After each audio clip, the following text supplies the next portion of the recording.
Good afternoon, everyone. Thank you very much for joining us for this press conference from WHO headquarters in Geneva.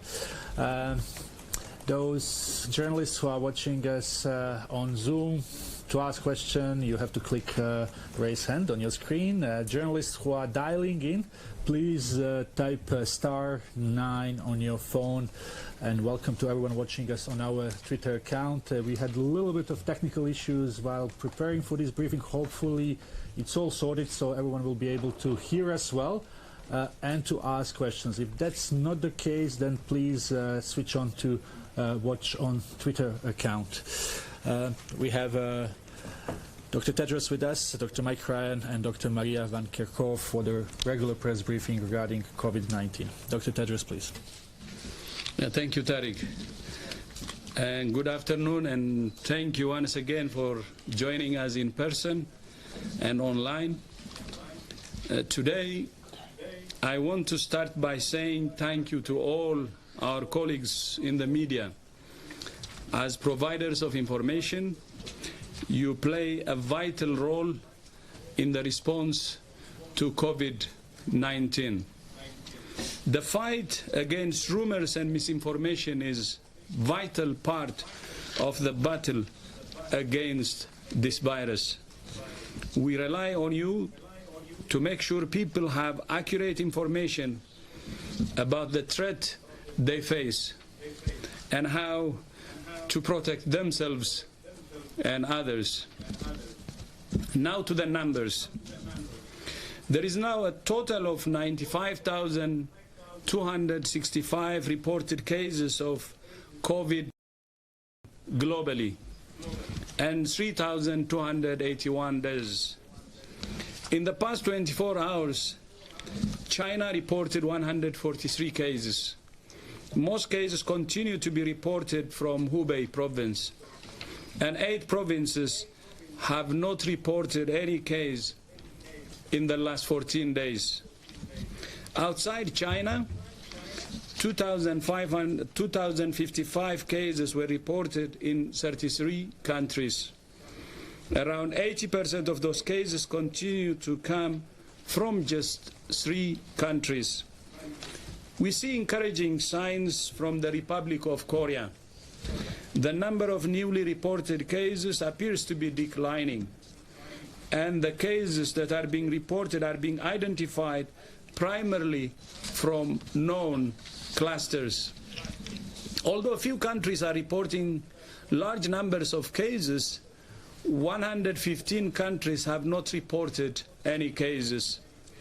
21 countries have reported only 1 case, and 5 countries that had reported cases have not reported new cases in the past 14 days. The experience of these countries and of China continues to demonstrate that this is not a one-way street. This epidemic can be pushed back, but only with a collective, coordinated, and comprehensive approach that engages the entire machinery of government. We're calling on every country to act with speed, scale, and clear-minded determination.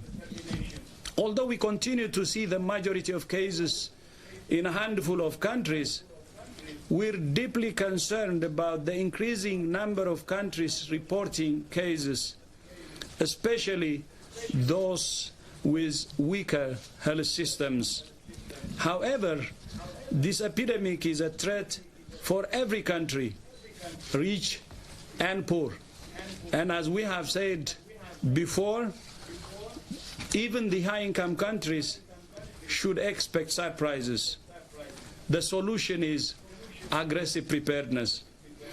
We are concerned that some countries have either not taken this seriously enough or have decided there is nothing they can do. We are concerned that in some countries, the level of political commitment and the actions that demonstrate that commitment do not match the level of the threat we all face. This is not a drill. This is not the time to give up. This is not a time for excuses.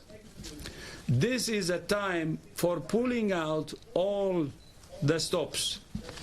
Countries have been planning for scenarios like this for decades.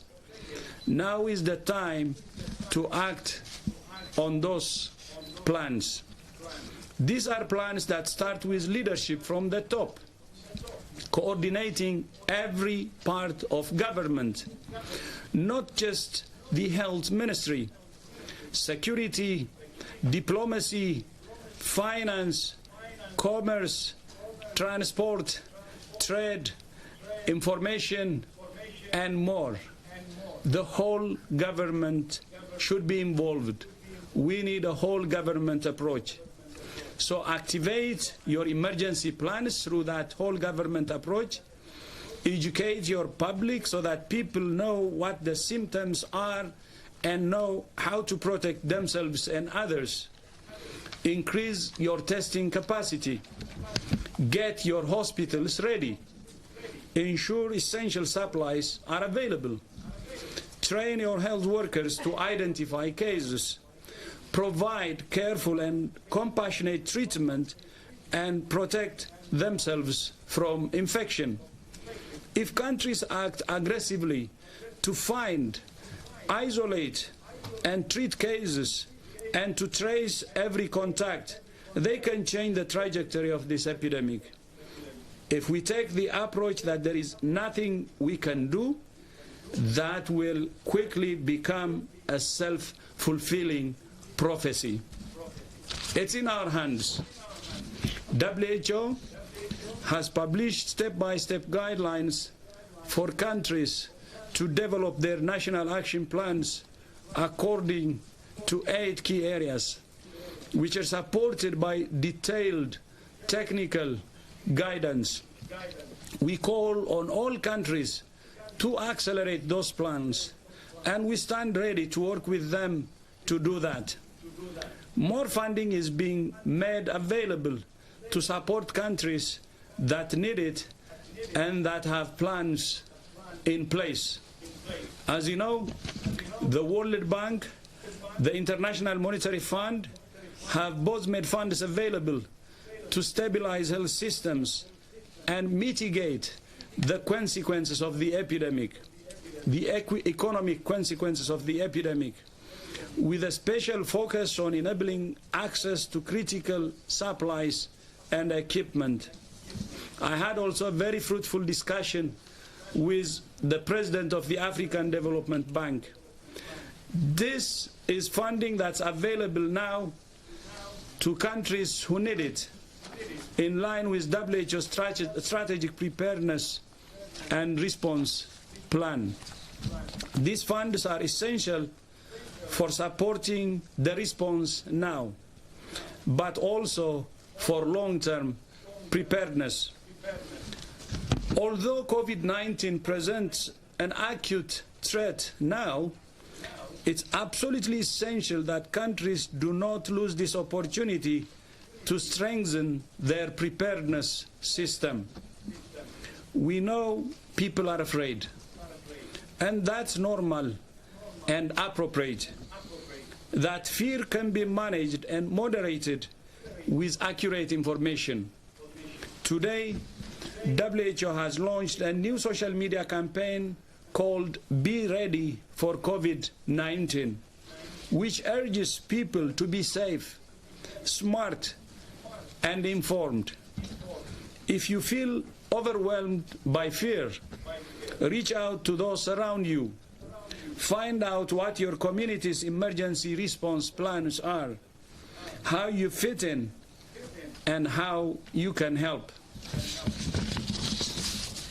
There is still a lot we don't know, but every day we're learning more, and we're working around the clock to fill in the gaps in our knowledge. Ultimately, how deadly this virus will depend not only on the virus itself, but on how to respond to it. This is a serious disease. It's not deadly to most people, but it can still kill. We're all responsible for reducing our own risk of infection. And if we're infected, for reducing our risk of infecting others. There is something all of us can do to protect vulnerable people in our communities. That's why we keep talking about solidarity. This is not just a threat for individual people or individual countries. We're all in this together. And we can only save lives together. I thank you. Thank you very much, Dr. Tedros, and apologies for little issues we have with the sound. I hope that those watching us on Twitter and online and dialing in can hear us very well, and hopefully they will be able to ask questions. I will remind everyone before we start with questions to ask only one. We will start with Catherine and then Gabriela. Catherine, please. Thank you. You can just press the little button. Oh, yes. Thank you. Do you hear me? Yeah, okay, it works. Catherine Fiancon-Bokonga, France 24. This is a question especially for Dr. Maria van Kerkhove related to pets. We hear and read a lot about transmission from humans to pets or from pets to humans. We don't know exactly. So could you please give us more details about that? Thank you so much. You are muted. So the question about pets. So we are, as we mentioned it earlier, we are aware of a dog in Hong Kong that has tested positive for coronavirus. Initially, these are weekly positive samples that came from the dog. The dog is doing well, we understand. He doesn't have symptoms. It's an older dog that we know of, but it's only one dog so far. So we're working with authorities in Hong Kong. We're working with our colleagues at FAO and OIE. We're working with the partners in Hong Kong who are looking at these pets who have been in homes of people who've been infected with COVID-19, excuse me. We're only aware of this one animal that's tested positive, and he's doing well. So in terms of what this means for transmission, we don't believe that this is a major driver of transmission. We don't have evidence of transmission from the human to the dog or the dog to the human. But again, it's only one example of this, and so of course it deserves much more study. But we're working with the partners who can help us to address this question. Just that it's not unusual in emerging diseases outbreaks to find that animals can be transient hosts, or there can be involvement in SARS and MERS. We had similar issues. So it's always a question with an emerging disease. And we're back to the core question. Are animals intimately associated with the spread of this disease? And the answer to that is no. In this case, this dog is a victim more than others. And we need to establish quite clearly what part animals might play in further transmission. But that is unknown. But this is not an unusual or unprecedented finding. It happens regularly with emerging diseases. Thank you very much. Gabriela, please. Yeah. Thank you very much for giving me the opportunity to ask. Dr. Tedros, you mentioned that there are countries that are not taking this very seriously, and that or other countries that they said there is nothing to do. Could you mention those countries? And just very, very quick, if you can clarify if you have any evidence that coronavirus is seasonal. Thank you. I'll take the seasonal question. So the question is this virus seasonal? So we've only known about this virus for 8 weeks or so, starting in late December, and now we're into March. So we don't know much about what this virus will do over the course of a season. And so we've had some questions previously about what this virus will do in different climates and different temperatures. We have no reason to believe that this virus would behave differently in different temperatures, which is why we want aggressive action in all countries to make sure that we prevent onward transmission and that it's taken seriously in every country. But this is something that will be of interest. You know, we have in the northern hemisphere, we have the flu season, which was ending fairly soon, and in the southern hemisphere, we'll have the flu season starting. And so it will be interesting to see what will happen in the northern hemisphere and the southern hemisphere. But to look at seasonality, you need to look at patterns over time, and we do need some of that time to be able to see what happens. So it's important that we aggressively look for cases, and so that we can understand the extent of infection and how that the virus behaves in different populations. And it's important to explain that seasonality is driven by factors in the virus, its ability to survive in the environment, but it's also driven by human factors, which are the coming together of humans. And influenza and other respiratory diseases can spread efficiently in winter, not necessarily because of the temperature, but because human beings come together in closed environments, and therefore transmission is more facilitated. So in this particular case, we've seen this disease now in a number of different climates. Singapore is a very hot, humid climate, and the disease spread. It's coming under control. So we will need to wait and see. Mm-hmm. Do you want to? Yeah, thank you. There are a good number of countries who have left these epidemics up to the Ministry of Health. The Minister of Health and the health emergency institutions. We're saying that's wrong. It needs a whole government approach. And I don't have the list now, but it's a long list. And that's why my statement today was focused on advising all countries on Earth to trigger the whole government approach.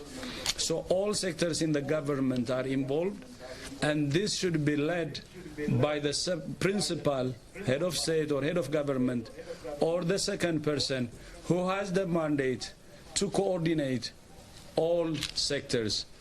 But governments alone cannot beat this virus. In addition to the whole government approach, the focus should be in mobilizing everybody, all citizens, to take care of themselves and to also take care of others, and to make a significant progress in the fight. And we're saying it's everybody's business, and that's how it should be. But it's a significant number of countries who are not mobilizing the whole government. I can give you the list next time, but I don't have the list now. Thank you. Thank you very much. Thank you very much. So we have a little bit of audio issues here, so I hope we will have a clean audio version available after the press briefing for those, and I can see on social media that some people are not able or were not able to hear clearly from the beginning, so there will be audio file, and we apologize one more time. Shoko, please. Thank you, sir, for taking my question. H2 Koyama from NHK. Regarding North Korea, as I understood, they have not yet reported any confirmed cases of COVID-19. Is WHO in touch with the authority of North Korea, and how concerned are you regarding this case? Yes, we are, and have had multiple contacts with our colleagues through our office in the Democratic People's Republic of Korea, and obviously the country is right in the heart of the epidemic zone in the region, so there are risks there. But we have no reports so far of issues. We are supplying, making available supplies, as I think colleagues in China are as well, and are ready to provide technical assistance like to any country. So it's very, very important that countries like DPRK are well prepared, their systems are well prepared, and we're ready to go in at any moment should there be a report of a case from the country. And we had a very good discussion with the Foreign Minister of the Republic of Korea, and she expressed her willingness and readiness to help in any way possible if there is a need that or a support that the North Korea asks for. Thank you very much. Jamie, then Shane, please. And then we will try to get a few questions from online. We are trying to sort out the technical issues. Jamie, please go ahead. Hi, good afternoon, Jamie, Associated Press. Dr. Mark Lipsitch, an epidemiologist at Harvard, was quoted in the New Yorker yesterday saying that as many as 40 to 70% of the world's 5 billion adults could at some point contract coronavirus. I guess I just wanted to know, how is it really that dire in your perspective? And just with that in mind, could you also tell us what you know more about both asymptomatic transmission and whether or not surfaces could be a source for transmission? Thank you. The latest you have. I could take a stab at the first part, Jamie. Yeah, I mean, we've had these numbers almost every week now for the last 8 weeks. And we need to, as I've always said, take each prediction into account. We need to know what data that's based on. This is usually based on modelling data, based on certain assumptions about transmission and about R0, and some assumptions about control measures or not. And certainly you can model with control measures or model without control measures. So I'd like to see the data and see what that prediction is based on. We will listen to all good science. Having said that, there are obvious real things happening in the real world that contradict that. If we look at China today, 20 provinces in China have today downgraded their public health emergency risk level. It's 20 of 31 have actually gone in the reverse. They've gone from red to yellow or from yellow to green. Now that's flying in the face of that prediction. I'm not saying which one is correct, but I'm telling you, in the real world today, China is moving back towards the green. In the 11 provinces in China today moved to green, which is their lowest level of risk. They've 5 levels of risk. On the 29th of January, all provinces in China were at level 1 risk, the highest possible risk. Red, red. The whole of China was red. So there's hope in that. Today there were only 4 cases of, or yesterday, the last 24 hours, only 4 cases of confirmed COVID-19 infection outside Hubei were actually from China. Most cases outside Hubei in China yesterday came from other countries. So when I look at that, which is happening in the real world, and then I look at predictions, I need to look, and we need to look at both of those. We need to see what's happening in Singapore. And the DG has said it in his speech. This is not a drill. We need to fight. We need to fight now, because our predictions will come true if we do nothing. So we have choices today. Some countries are stepping forward and turning to face the fire. And we need all countries to do that right now. And the second part of that question, so the question around asymptomatic transmission and the role of surfaces. So we know that this is a respiratory pathogen and it spreads through droplets. And so these droplets that come out of our mouths and our noses, if we cough, we sneeze, will move some distance and they'll settle on surfaces. And there are some experimental studies that are currently underway that are looking at how long these viruses will survive on different types of surfaces. And some preliminary results from that look like this virus behaves similar to the SARS coronavirus. But those viruses can be inactivated with disinfectants. So cleaning of surfaces can clear those viruses away, and that's important. The role of asymptomatic transmission. I understand why this is a very important question. It is a very important question to us as well. We know that this infection with COVID-19 causes a wide range of symptoms, including people who don't develop symptoms. What we understand is that because contact tracing is so strong in some countries, cases that have not yet developed symptoms are being identified by being PCR positive. And so these are people who are pre-symptomatic. So it's a few days before they develop symptoms. Now the question is whether or not those individuals can transmit to other people. We know that that is possible. but we do not believe that that's a major driver of transmission. And the reason we know that is because if we look at the actual epidemics and how these epidemics are unfolding, if they were a major driver of transmission, it would have caused much larger numbers of cases. The big question that we have right now is whether serology and looking at how many people have been infected overall and how many people are truly asymptomatic. That is, how many people have been infected but don't develop symptoms. And those studies are starting now. There are serologic assays that are in use right now. We are advocating for population-based serosurveys to be conducted so that we can have a better understanding of which proportion of the population has evidence of infection as detected through antibodies. But we do not believe that asymptomatic transmission is a major driver of transmission. It's still early days. It's still a few weeks into this outbreak. We're learning every day something new about this virus.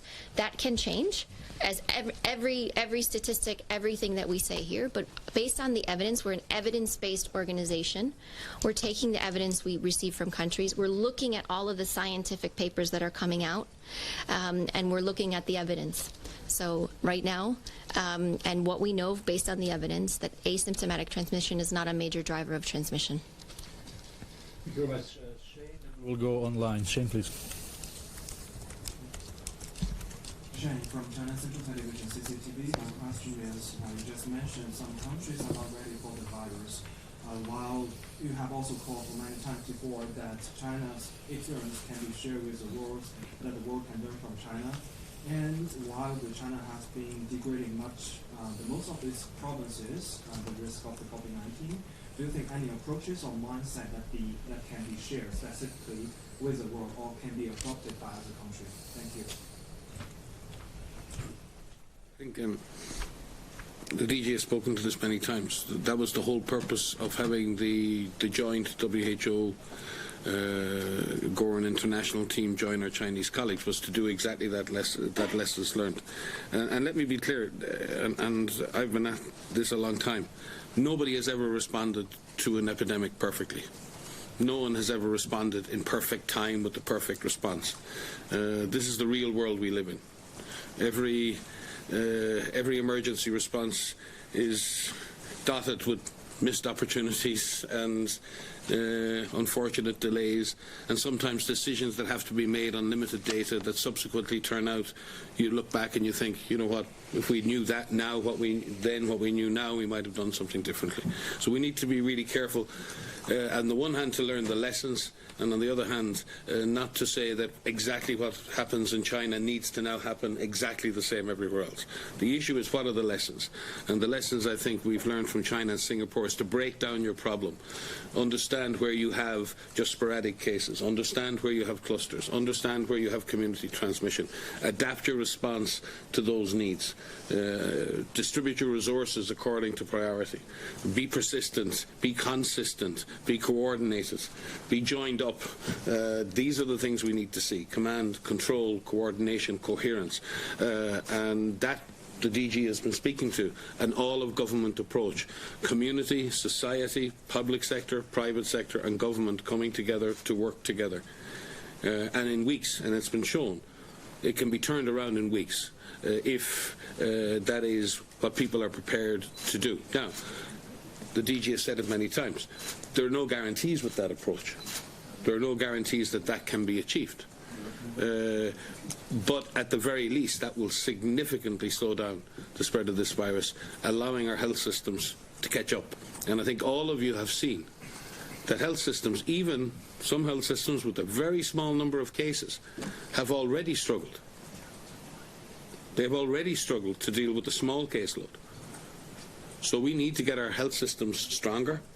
And one of the ways of doing that is to slow down the spread of this disease. So containment and control measures slow down the disease. So, but it's really important that we don't turn this into China was right about everything and someone else is wrong about everything, or everyone else is right, because there's been too much of this on both sides.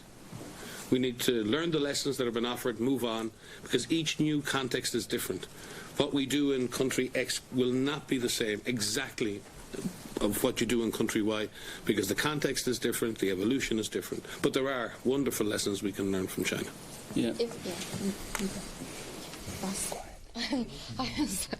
Just wanted to say that one of the things we've learned is that the fundamentals work, the fundamentals of public health work, the fundamentals of identifying your cases, identifying your contacts. I'm an epidemiologist. This is epidemiology at its core. You need to look for your cases aggressively. You need to find all of those contacts and find those contacts. You need to mobilize your population. One of the things I was most touched at, if I could say, in China was the absolute drive of every single person we met. Every person of the population knew what their role was in this outbreak. They knew what they needed to do. They knew how they had to protect themselves, how they could protect their families, and what they needed to do collectively to bring this under control. We've said before, it doesn't, just because you have cases doesn't mean you're going to have clusters. It doesn't mean you're going to have large outbreaks. It doesn't mean that it's going to go out of control. We've seen, not only in China, we've seen these fundamentals being used in Singapore, being used in Vietnam, being used in many countries, and they're bringing that back down. And it comes back down to these fundamental public health measures. And that is something every country can do. Mm-hmm. No, thank you, Maria, and thank you, Mike. Just wanted to add, there is a common factor for all countries, which we call political commitment or political intervention. As you know, political intervention is like surgical intervention. It brings a paradigm. And meaning, if the highest level of the government, the head of state or head of government, starts to lead and coordinates all the sectors, that brings qualitative change in the way we respond to the epidemic. And that can be done by any country on earth. That can bring a new paradigm in each and every country. That's why in my statement today, we focused on whole government approach. No government, no country has an excuse, because each and every country has a government. And that's what we're asking for. Take it to a higher level. This is not up to the ministers of health only. This is the responsibility of the head of state, the head of government, and it should be coordinated from the top, and all sectors should be involved.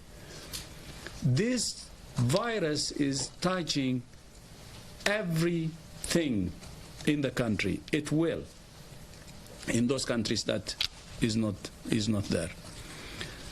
So that's why, if it's going to touch everything, if it's going to touch the politics, if it's going to touch the social fabric of the country, if it's going to touch the economy, then no sector is immune or untouched. That's why we're saying we have to raise it up, and then the political commitment is at the center, the political intervention is at the center, because that's the surgical intervention that brings paradigm. And I was so,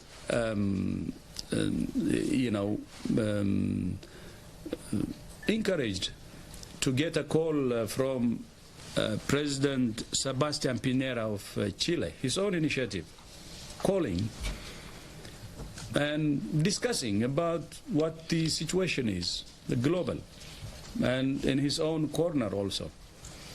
And, exchanging ideas on how we can really beat this virus.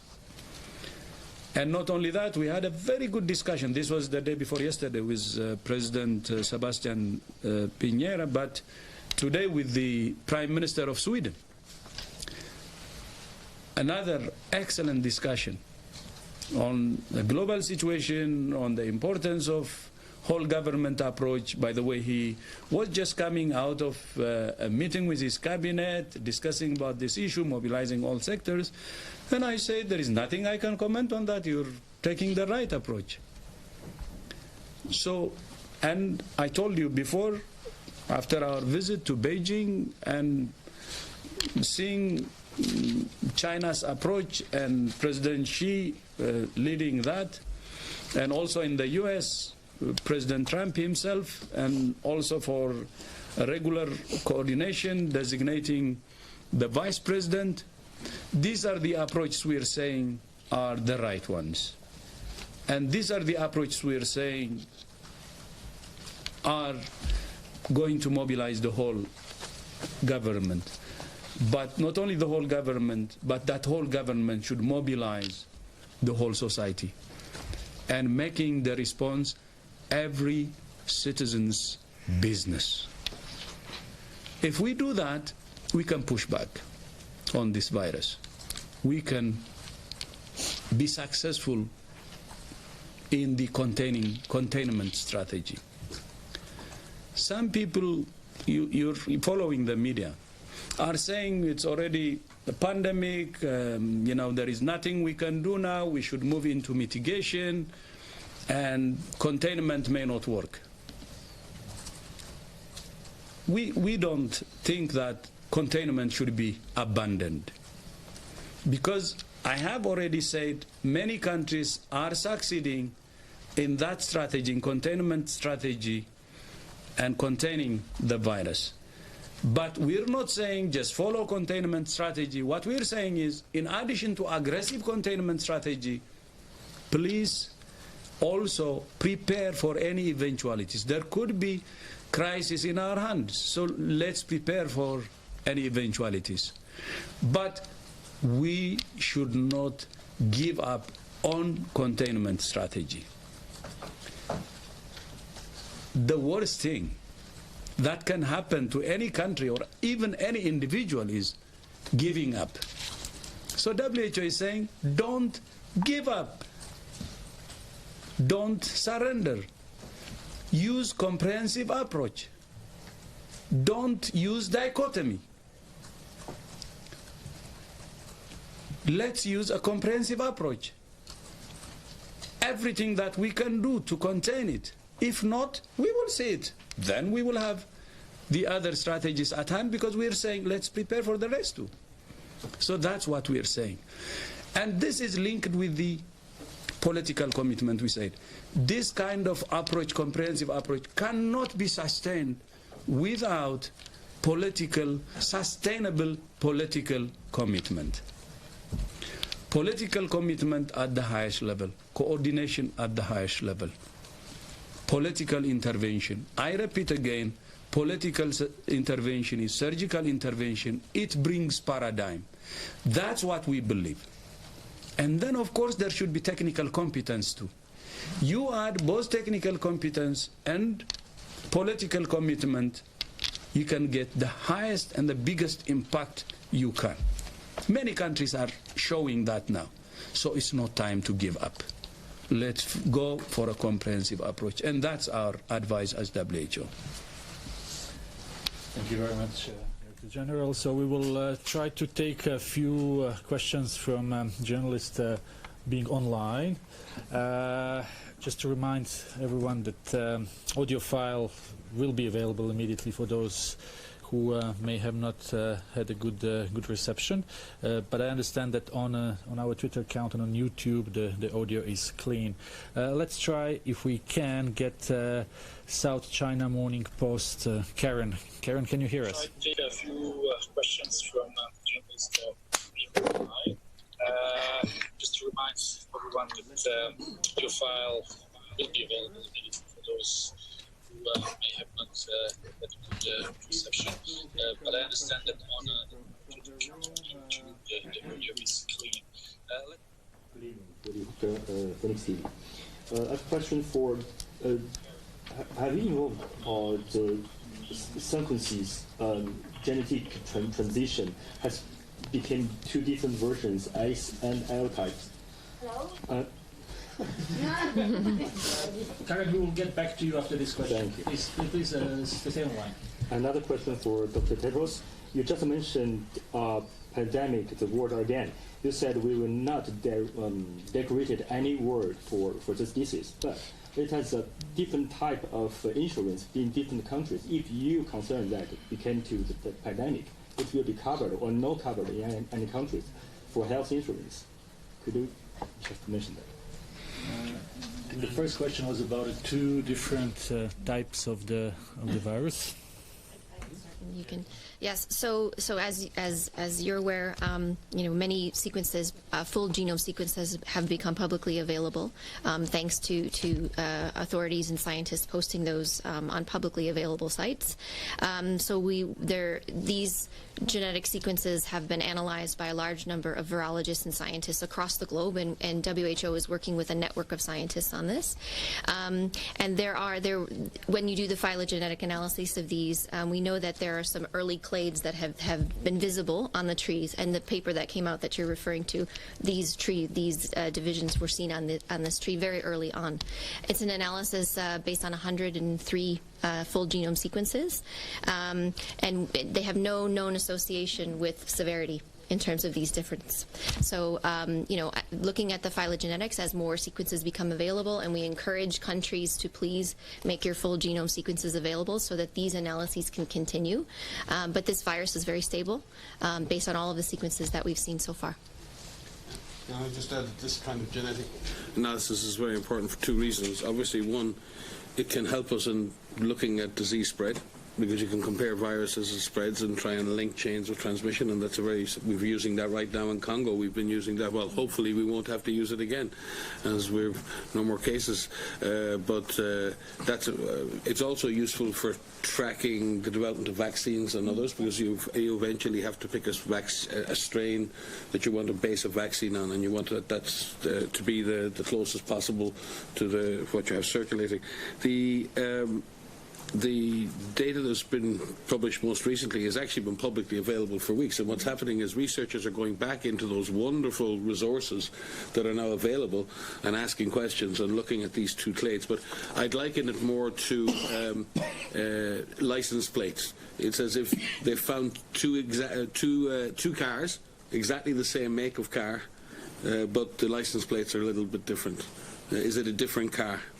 No, it's not a different car. It's got a slightly different signature, but it's not fundamentally a different virus, and that's the most important thing here. But this is very important that these inquiries still go on, and that's the wonderful thing about having publicly accessible databases, is that researchers and others have access to that data, can question that data, can generate hypotheses, can publish those hypotheses, we can discuss them in the open, but it's also very important that we don't overinterpret the results or the conclusions of any single study.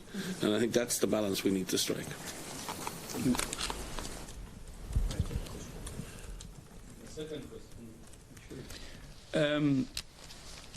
I would start by saying, I said it earlier, I'm very concerned, especially the past few days, because more and more cases are being reported from countries with weaker health systems. And that adds to the concern that many are already saying this could evolve into a pandemic, or some people say we're almost close. And that could be true. I'm saying the situation, I also agree that the situation could be worse than what we are now, and it could be a pandemic level. But what at the same time we're saying is there are countries within this situation who have shown that it can be contained. So we should not give up. So we need to use a comprehensive approach. And we have also said many times, there is no like one size fits all, and if you see from country to country, there is variation. And even within one country, there is variation. So unless we're convinced that is uncontrollable, why do we call that it's pandemic? But I mean, with flu, we know it's uncontrollable and it affects a big part of the population, probably what percent? 2 billion, for instance, with H1N1. If we reach into that conclusion, then it's uncontrollable. We may be able, or we may be in a position to say that. But what we're saying is that's not the time. That may happen, but we don't give up without fighting hard. That's what we're saying. Those who fought hard have already contained it. So there is already a positive signal and experience within this virus itself. So let's really use the comprehensive approach. And you remember some countries have already said, we don't mind whether WHO says this is pandemic or not. We would like to continue with a comprehensive approach, including aggressive containment. And we said, you're right. That's exactly what we're saying. That's exactly what we're saying. So if we agree on the approach, which is a comprehensive approach, then the name may not matter. But even the name may matter, and if we get there, we will say it. No problem at all, based on science and evidence. So that's what we're saying. But for now, we're not yet there. Although there are very, very concerning signs, and this virus making it into more and more countries with weaker health systems. But that doesn't mean that we should give up. We're saying we shouldn't until the last attempt. And that's what we're advising. And the political commitment and political intervention should be triggered in all countries and try our best to contain it. That's what we're saying. Just add, the DG has used two very important words there in terms of the difference between uncontrollable and uncontrolled. And I think it's an important and very precise distinction that he's used. In an influenza situation, pandemic situation, the usual assumption is that the disease is uncontrolled, the spread is uncontrollable, regardless of what we do. So we focus on saving lives. We focus on saving lives by treating cases or developing a vaccine to protect the most vulnerable in our population. That's the approach. In this case, but some countries are demonstrating that it is possible to control the spread. It's possible to slow it down. And in that calculation, you now have two chances to save lives. If you contain and suppress the virus, you save lives by making sure that vulnerable people in your society are not exposed. And then if they are exposed, you have time, more time, to get your system ready to save their lives. You get another shot at life-saving intervention. So when the Director General speaks about uncontrollable spread, in which we focus on saving lives, versus uncontrolled spread, and what we do have at the moment in some countries is a situation where the disease has spread, and in some countries not under control yet. So if it's not controlled or uncontrolled, but what he's saying is we have a chance to control that. And I think it's a very, very important distinction of words, and I really want to second what he's saying, and I think it does explain a lot of the underlying logic that we're using here around the pandemic word. Thank you very much. We have time for one question, and we will try to get that question from online because we were not really able to do that, and we apologize for all those. Let's try, Chris, one more time with Karen from South China Morning Post. Karen, can you hear us this time? Hello. Hello. Yes, I can. Yes, I can. Can you hear me? Yes, please go ahead. Hi. My question is about the pets. As you know, and also you mentioned that the dog has been tested weak positive, and yesterday the Hong Kong authorities announced that the dog has low-level infection with the coronavirus. So my question is, do you think that governments need to quarantine the pets and monitor them like the pets belong to the infected patients in other places? Will you doing so? Thank you, Karen. That question already came at the very beginning of the briefing, and I apologize if you were not able to listen. So maybe Maria can just, 2 words, repeat. Words. Yes, so we are aware of the dog in Hong Kong that tested positive, and as I mentioned previously, we're working with our partners in Hong Kong at FAO and OIE to really understand what this means. We do not believe that having pets infected or one pet infected is a driver of transmission in this outbreak. But as Mike had said also, that this is not unprecedented to have this example. But again, this is something that we're working with our partners to better understand. And we've also had follow-ups with FAO and OIE, and interestingly enough, the authorities in Hong Kong officially reported that under the Organisation Internationale des Epizootiques, OIE. So that's OIE and FAO are actively tracking that situation, and we've had teleconferences with them. At this point, there is no need for any special measures, but follow-up studies are underway. But certainly, the care of the animals is important, and obviously any potential impact on disease spread. As we keep saying, outliers and unusual observations are very important in epidemic response, but we also need to be careful to be sure that we don't allow that to drive our thinking at its core. They need to influence what we do, and at the moment we don't believe there's any need for a change in policy based on the evidence we have. But we will continue to work with OIE to see if there's a need for a change in our public health advice. So our first and last question was about pets, and we will conclude here. Tomorrow is another day, John, and we will be here. I thank everyone for watching us, and apologies one more time for those who have wanted to ask questions and they were not able. So hopefully we will be able to take more questions tomorrow. A clean audio file will be available immediately after. Thank you very much, everyone.